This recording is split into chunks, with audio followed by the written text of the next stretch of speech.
Welcome sportsmen, today in this video I am going to do the point-to-point review of Kuroko's basketball and Haikyuu together. The reason I am reviewing both of them together is because both of them are animated by the same studio and both of them have similar positive and negative factors. That's why instead of telling the same thing in two videos I decided that why not review both the animes together. Let me give you a synopsis of these animes. Haikyuu follows the volleyball journey of a character named Hinata Shoyo and Kuroko's basketball follows the basketball journey of Kuroko Tetsuya. Let's talk about positive points first. The first positive factors of both the animes is the presentation of sports. Both the animes have so good sports action that the thick line between animation and a real sports match literally blurs off. You actually start to find yourself interested in the game and you start to support the teams like any real match. The second thing I like about the shows are their characters. Their characters are so good, so talented, so interesting and so motivating that you will create a personal connection with them. Doesn't matter whether they are in the main protagonist's team or in the opponent team, you will definitely cheer them. The third positive point about these animes is the comedy. Both the animes have got solid comedy. In Haikyuu you may sometimes feel that the comedy is being forcibly implemented here, but the good comedy parts are enough for you to forget or adjust with them. The fourth and the last positive point about these animes are the moments shown. Either it is an epic, happy, joyful or sad moment, all of them feels too good. Either they win or lose, it feels like personal victory or loss. Now allow me to talk about negative points of these animes.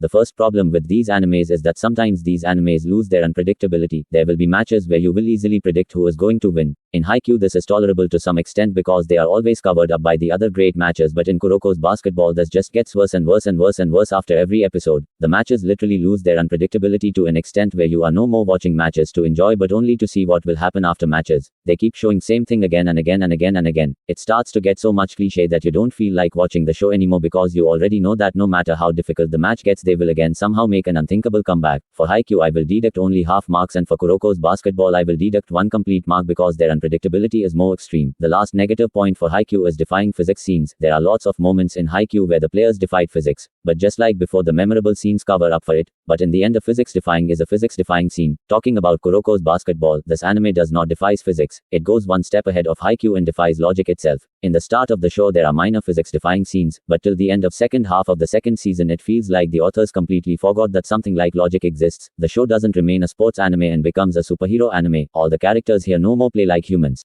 They literally turn a high school basketball championship into a superhero fight. For Haikyuu I will again deduct only half marks, but for Kuroko no basket I will deduct a complete mark. All the negative points of Haikyuu are over, but for Kuroko's basketball there is still one more to come. Third negative point about Kuroko's basketball is irritating moments. The three things I find the most irritating in this anime are chess on basketball ground, too much talking and the public commentary. Talking about chess, here in every match, and with every match, I mean every single match, the managers are always somehow bringing tricks out of tricks, tactics out of tactics, predictions after predictions. It starts to get so much irritating after a while. It feels like the actual match is going between the managers and the players here are just pawns of chess. I get it, it's a sports anime, but you know it's really irritating if this keeps happening 10-15 in a match, and if this happens in every match then it's truly frustrating. Another thing is that players talk too much between the match, either it's during any restart moment or during dribbling. The players talk so much that you will shout for them to continue the match, but no one in the match would ever ask them to continue. And the third thing that irritates me the most is the unwanted commentary of the audience. The audience will give a commentary of literally everything. Every move, every tactics, every tricks, everything. You will say what is wrong in this, but think of a situation where you are watching a sports match and the cameraman is continuously switching to the crowd again and again instead of showing the match. How will you feel? You will feel irritated. Just like that in Kuroko's basketball every guy in the audience gives a literal brief description on every trick and tactics. Why don't they just let the viewer understand the tactics? I don't want a brief description of everything. Now that I have gone through all the positive and negative factors, the quality difference of Haikyuu will be 4 positive factors minus 2 negative factors equals 2, and the quality difference of Kuroko's basketball will be 4 positive factors minus 3 negative factors equals 1. Here you can see what does the numbers means on my quality difference chart. The RBDZ rating of Haikyuu will be 8 out of 10, and for Kuroko's basketball it will be 6.5 out of 10. The final conclusion, should you watch these animes? Both the animes are certainly worth your time. Haikyuu can be enjoyed by anyone, doesn't matter whether he has previously watched volleyball or not, and Kuroko's basketball is a complete action package of basketball, but you will have to manage with the illogical and irritating scenes. Talking about age ratings, both the animes only have Japanese group bathing scenes and nothing else, so you should be careful while watching those scenes on big screen. Kuroko's basketball has got some extreme adult scenes as well. Talking about the order, the right order for Haikyuu and Kuroko's basketball is given on the screen.